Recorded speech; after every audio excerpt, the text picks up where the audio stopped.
ಭಾರತದ ಭವಿಷ್ಯ 5 ವರ್ಷದ ಭವಿಷ್ಯ ನಮ್ಮ ಕೈಯಲ್ಲಿದೆ. ಸೊ ಬನ್ನಿ ವೋಟ್ ಮಾಡಿ.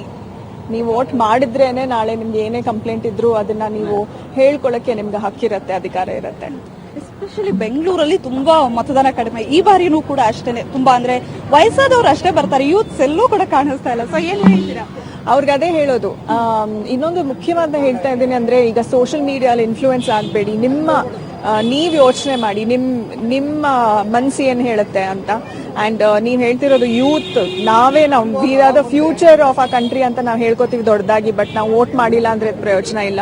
ಸೊ ಬನ್ನಿ, ಮನೆಯಿಂದ ಹೊರಗಡೆ ಬನ್ನಿ, ವೋಟ್ ಮಾಡಿ. It will make a difference. So first ವೋಟರ್ಸ್ಗೆ ಏನ್ ಮೆಸೇಜ್ ಕೊಡಕ್ಕೆ ಇಷ್ಟಪಡ್ತೀರಾ? ಫಸ್ಟ್ ಟೈಮ್ ವೋಟರ್ಸ್ಗೆ ಆಕ್ಚುಲಿ ನನಗೆ ನನ್ನ ಫಸ್ಟ್ ವೋಟಿಂಗ್ ನೆನಪಿದೆ. I was so excited.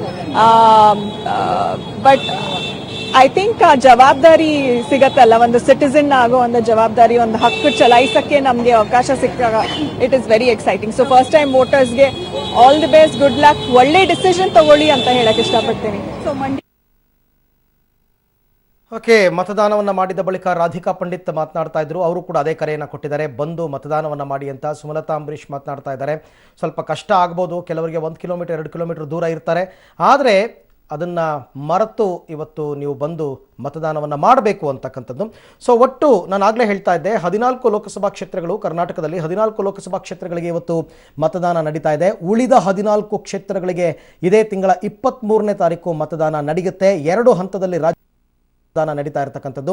ಬೆಂಗಳೂರಿನಲ್ಲಿ 4 ಕ್ಷೇತ್ರಗಳು ಸೇರಿದಂತೆ ದಕ್ಷಿಣ ಕರ್ನಾಟಕದ ಒಟ್ಟು 14 ಲೋಕಸಭಾ ಕ್ಷೇತ್ರಗಳು. ಈ 14 ಲೋಕಸಭಾ ಕ್ಷೇತ್ರಗಳಲ್ಲಿಯೂ ಕೂಡ ಮತದಾನ ಬಿರುಸಿನಿಂದ ಸಾಗುತ್ತಾ ಇದೆ.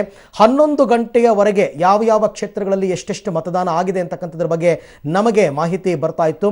ಈಗ 12 ಗಂಟೆಯ ವೇಳೆಗೆ, ಈಗಾಗಲೇ 12:34 ಆಯಿತು, ಒಂದು ಅರ್ಧ ಗಂಟೆ ಬೇಕಾಗ್ಬೋದು ಅದು ಮಾಹಿತಿ ಬರೋದಕ್ಕೆ. 12 ಗಂಟೆಯ ವೇಳೆಗೆ ಯಾವ ಕ್ಷೇತ್ರದಲ್ಲಿ ಎಷ್ಟೆಷ್ಟು ಮತದಾನವಾಗಿದೆ ಅಂತಕ್ಕಂಥದ್ದು